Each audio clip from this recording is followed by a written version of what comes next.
अगर आप गरीबी रेखा के नीचे हो, आपके बैंक अकाउंट में हर साल 1 लाख रुपया, 8,500 रुपया महीने का खटाखट खटाखट खटाखट खटाखट आता रहेगा।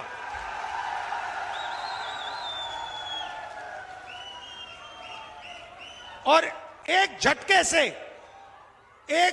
से हिंदुस्तान से हम गरीबी को मिटा देंगे। कांग्रेस के खटाखट खटाखट ठगाठक ठगाठक पोल पर आज एक नई जनहित याचिका डाली गई है। दर्शकों, 98 सांसदों को अयोग्य घोषित किया जा सकता है, बड़ी खबर इस वक्त की, और ये डिस्क्वालिफिकेशन कांग्रेस पर भारी पड़ सकती है। इलाहाबाद हाईकोर्ट पर सोशल एक्टिविस्ट भारती सिंह ने जनहित याचिका डाली है, यानी PIL डाला है, और ये कहा है कि कांग्रेस ने संविधान के खिलाफ ये काम किया है, और ये जो काम कांग्रेस ने किया है ये एक दंडनीय अपराध है, जहां आपने केवल कुछ वोट्स के लिए ये कहा कि 8500 यहां महिलाओं के अकाउंट में पैसे जाएंगे खटाखट खटाखट, और बीजेपी तो अरबपति बनाने की योजना ला रही है, हम लखपति बनाने की योजना लाएंगे। दर्शकों, आपको याद होगा अभी तो बीते हैं लोकसभा चुनाव, जून में रिजल्ट्स आया, उसके पहले 1 महीना चुनाव चले हैं।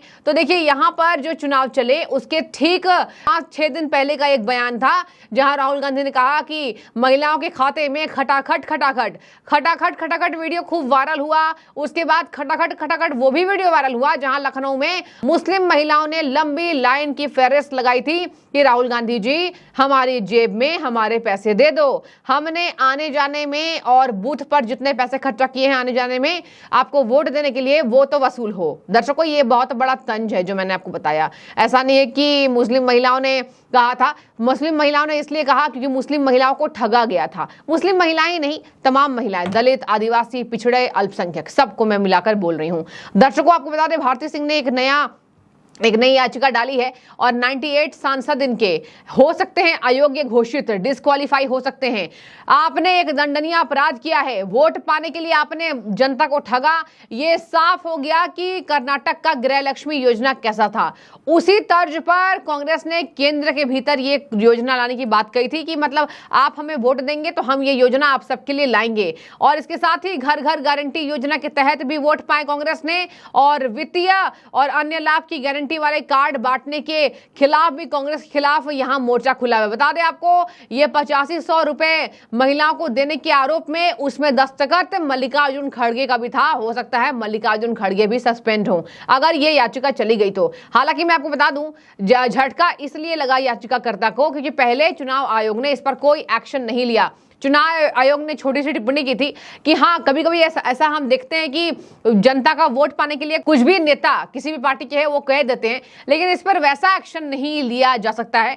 आप अपनी योजनाओं पर जनता के सामने जाकर रख सकते हैं, लेकिन चुनाव आयोग ने ये नहीं कहा था कि आप झूठ बोलिए। चुनाव आयोग ने ये कहा कि आप जिस तरीके से जनता को अपने प्रलोभन देना चाहते हैं, मतलब अपने लिए वोट दिलवाना चाहते हैं, तो चुनाव आयोग ने ये तो नहीं बोला कि आप झूठ बोल दीजिए। लेकिन दर्शकों, चुनाव आयोग ने एक्शन नहीं लिया है।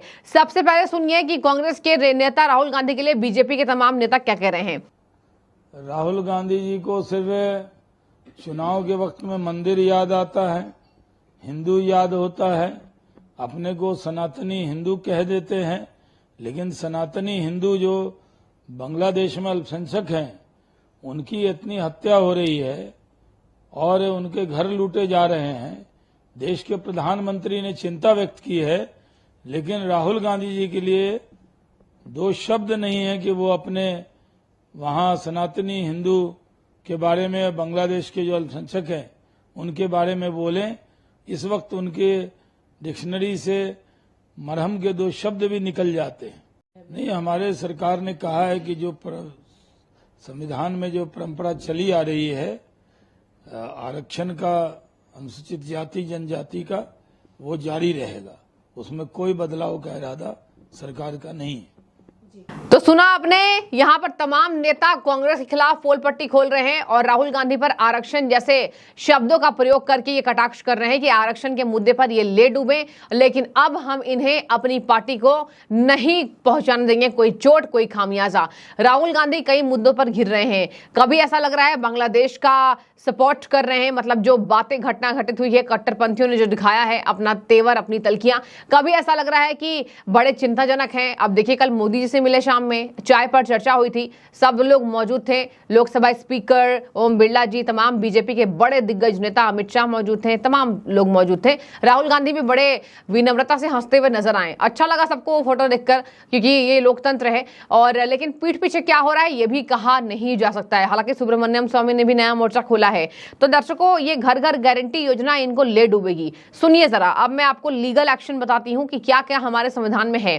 दर्शकों, आखिर याचिका ने जो तर्क दिया वो क्यों सही है, सुनिए जरा।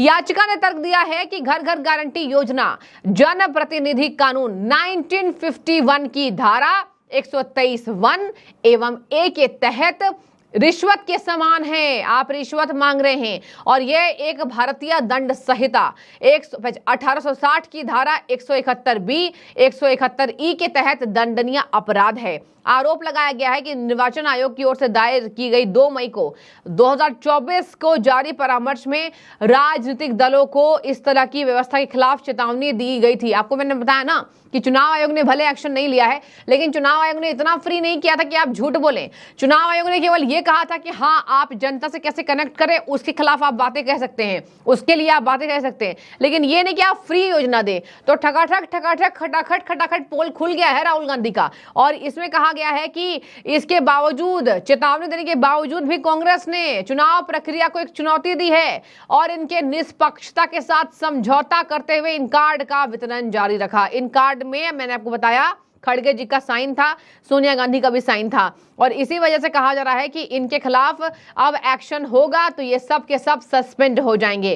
कांग्रेस सांसद अब काम नहीं कर पाएंगे। लेकिन देखिए, एक बात मैं आपको और बताती जाऊं, ये बहुत मुश्किल है। अगर आपने सभी सांसदों को डिस्क्वालीफाई कर दिया, फिर सड़कों पर ये बैठ जाएंगे और कहेंगे ये देखिए मोदी तानाशाही कर रहे हैं। लेकिन दर्शकों, अगर कानून के तहत आप जाएं, लीगल एक्शन की बात कहें तो ये बिल्कुल ठीक है, बिल्कुल सही है कि अगर इन सांसदों को डिस्क्वालीफाई किया जाता है। तो आपने झूठ कैसे बोला? आपने भोली भाली जनता को मासूम समझकर बेवकूफ बनाया है और लोकसभा चुनाव के बाद ये पूरा का पूरा गारंटी ये फेल निकला। ये झूठी गारंटियां निकली हैं। हर महीने 85-100 रुपए देने का वादा था। चुनाव आयोग ने कोई कार्रवाई नहीं की, तो अब भारती सिंह इलाहाबाद हाई कोर्ट पहुंच गई हैं। अब हाई कोर्ट इस पर सुनवाई करेगा अगले हफ्ता, यानी कि अब कल संडे है। उसके बाद ये सूचीबद्ध किया जाएगा, इसको लिस्ट में लाया जाएगा। और पहले चुनाव आयोग ने कुछ नहीं किया तो याचिकाकर्ता के लिए अब हाईकोर्ट सुनवाई कर सकता है। तो ये मैटर है कांग्रेस के 98 सांसदों को डिस्क्वालीफाई करने का। ये मैटर है जनता को बेवकूफ बनाने के खिलाफ कांग्रेस के मोर्चा खोलने का। और ये मैटर है कि कांग्रेस को उसका आईना दिखाने का कि झूठ कम बोलिए, पुराने समय से सत्ता में है, लेकिन अब कांग्रेस से द्वारा जनता बेवकूफ अपने आप को नहीं बनने देगी। अब देखने वाली बात इसमें यह हो जाएगी कि राहुल गांधी इसके खिलाफ कोई याचिका डालेंगे क्या कि मैंने झूठ नहीं बोला था, और झूठ नहीं बोला था तो 85-100 रुपए कहां हैं? कर्नाटक के ठीक गृह लक्ष्मी योजना के तहत आपने ऑल ओवर इंडिया में यह दावा किया था। यूपी में खास तौर पर कि गरीबी रेखा से नीचे यानी बीपीएल कैटेगरी से संबंधित परिवारों को, मुख्य महिलाओं को 8,500 रुपए हर मंथ। आप समझ रहे हैं दर्शकों, 1500-1600 नहीं, 8,500, 85-100 रुपए यानी 9,000 करीब। अब पोल खुल गई है। कर्नाटक में खुद इनके पास पैसे नहीं है और ये जनता को बेवकूफ बना रहे हैं। आपकी क्या राय है? आप जरूर कमेंट के जरिए हमें बताइए और हम इंतजार करेंगे कोर्ट में क्या सुनवाई होती है, आपको वो भी बताएंगे। शुक्रिया।